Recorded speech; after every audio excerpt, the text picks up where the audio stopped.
Hey, what's up, YouTube? So in this video, I'm not gonna just do like this. I'm not just gonna do gameplay. It's gonna be more like, it's gonna be sort of a real life story, I guess. It's basically gonna be story time with the gameplay, so you're not just looking at somebody in a webcam talking. And sorry about being a noob, but these are all bots right here, and I'm just doing bots because I didn't want to spend like 3 hours getting good gameplay of me getting kills or something. I just kind of wanted to whip this out fast because it's gonna be mainly just listen to the story, not like the gameplay. Or I just like putting something there to watch. It's pretty good. Well, I'd recommend you play this at least once to understand it's fun, because this map on Demolition, or whatever you call it, is actually really fun. It's, just play it. Play Safe House Demolition on Counter-Strike CSGO if you have it, but just try it out. You'll like it. Well, I hope. But, okay, so I'm just gonna get down to the story now. So I'm in the 6th grade. I'm about 11 years old, maybe 10. Definitely not 12, or it might have been 12 because it was sort of in the summer. So one of those ages, I was in the 6th grade, probably 11. I'm just gonna say I'm 11 here. My friend was also 11. So here's what happened. Me and my friend are my friend's parents and sister are driving us to the Santa Cruz Beach boardwalk, and it's one of those cars where there's 3 seats in back, so we'll have to clump up in the back and get all uncomfortable, and it's just like never sit in the middle. Like, it's like everybody races to be last because they don't want to get in the middle. So yeah, we arrive at the Santa Cruz Beach boardwalk, and there's and it's really at the beach boardwalk at Santa Cruz, it's basically, since most of you are probably not from California, so you wouldn't know what I'm talking about, but it's sort of like this medium-sized theme park, and it's not small, it's not really big, it doesn't have great roller coasters, but they're okay. I mean, they're not crappy, they're not like this dumb toddler ones or anything, but they're decent. There's like one really good one, the rest are mediocre. So the rides are sort of like, they're not attached to the ground, they're like on wheels and stuff, like they just set them up, so it's kind of like a little cheap, but it's right by the beach. You can go swimming in the water and get a bunch of sand in your pants and mouth and get that taste. So we first went to the beach and got sand all over us, and then I don't ever like going to the beach like inside the water first before going on the rides, but that's what we did. So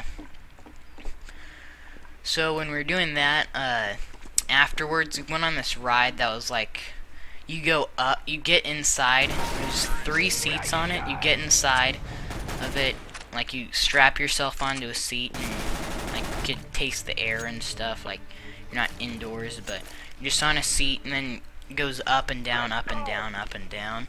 So it goes in 3s, and so yeah, it goes in like 3s, and then so what happens is we're in line, and the line is probably about 20 people long, so it's gonna be 30 minutes, or no, probably only 15 minutes, I'd say, to get on and actually have the fun. But we're waiting in line, me and my friend, and my friend's sister is in line at first, but then she has to go tell our parents. Well, my friend's parents were like at here, and we're gonna like basically get them and tell them where we are, because we're sort of little kids back then. Because right now I'm a freshman, back then I was only in 6th grade, so I'm a little older now. So yeah, but then the people behind us are real racists, I'd say, or, well, I think they are, because they're kind of like they're saying like bullshit stuff, like they're going off on like Obama and stuff, saying like he's the worst president ever since he's black and he's infecting the whole White House with marijuana.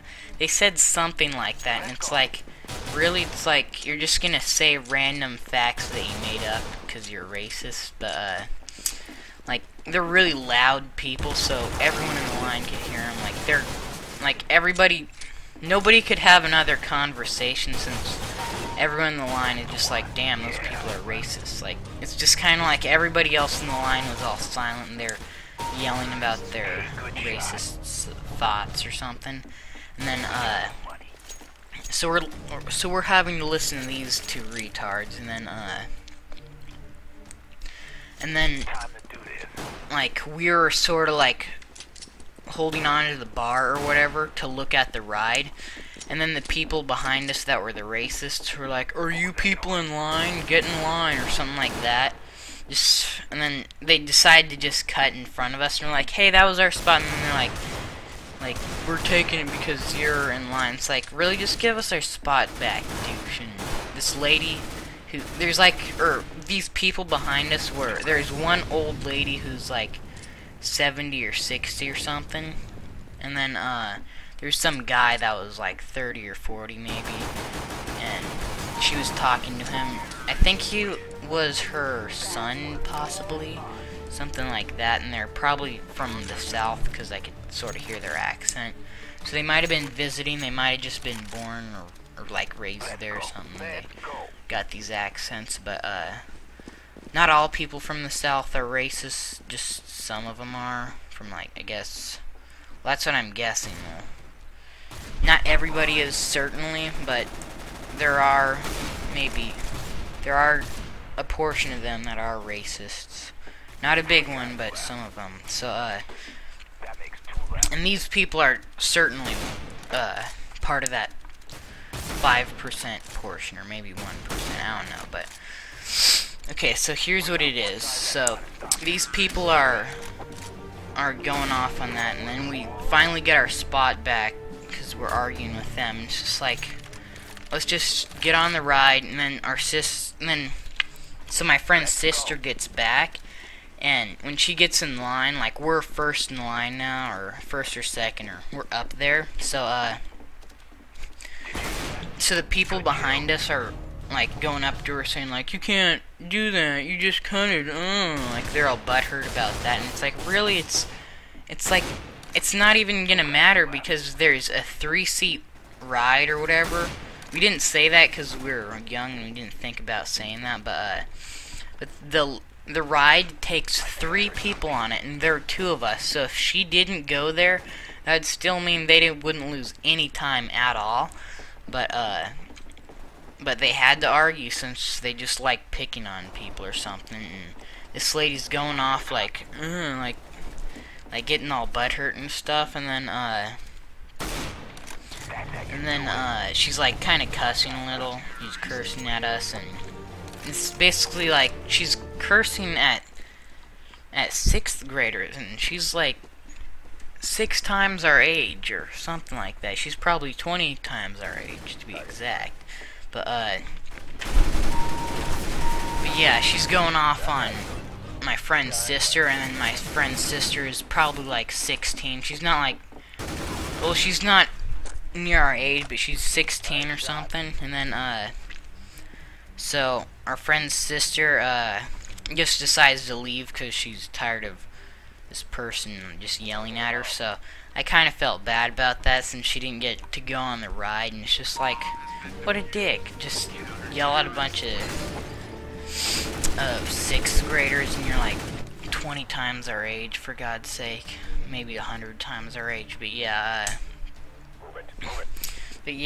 she probably like that crazy lady or whatever that yelled at us. Just like, don't be like that ever.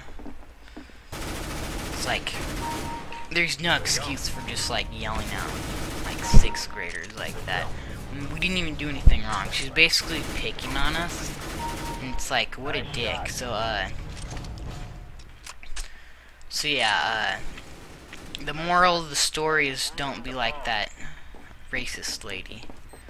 yeah, so this is just, oh wow, that guy in the bush is right there. Look at that guy, he's like, his legs are hanging out of the bush.